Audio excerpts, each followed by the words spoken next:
A small village with a population of just 600 people is set to be swamped with 350,000 new arrivals.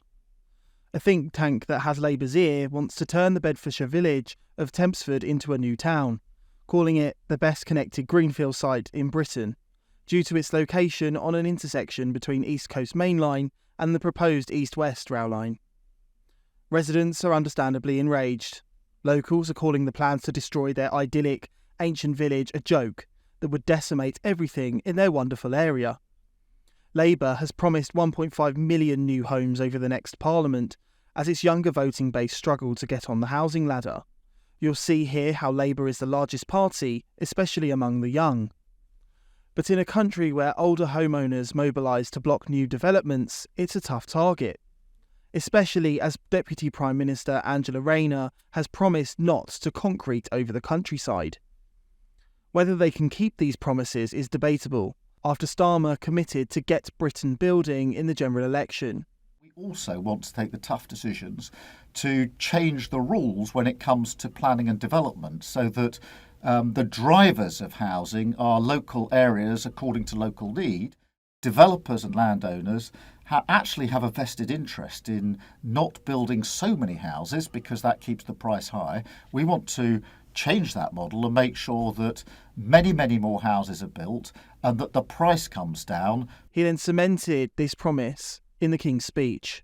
My ministers will get Britain building, including through planning reform, as they seek to accelerate the delivery of high-quality infrastructure.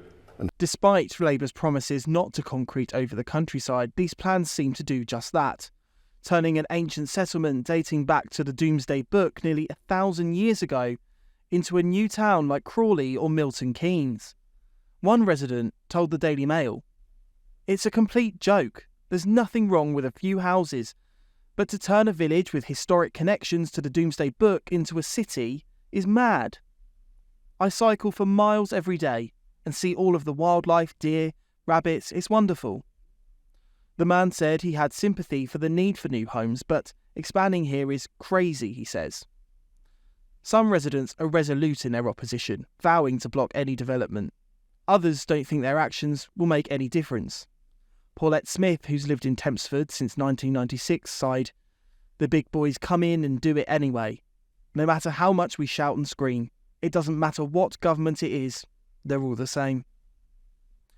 Echoing opposition to development and the debates about mass immigration around the country, she said, "I can't envision more than 250,000 houses in this beautiful village that need a GP, a dentist, schools."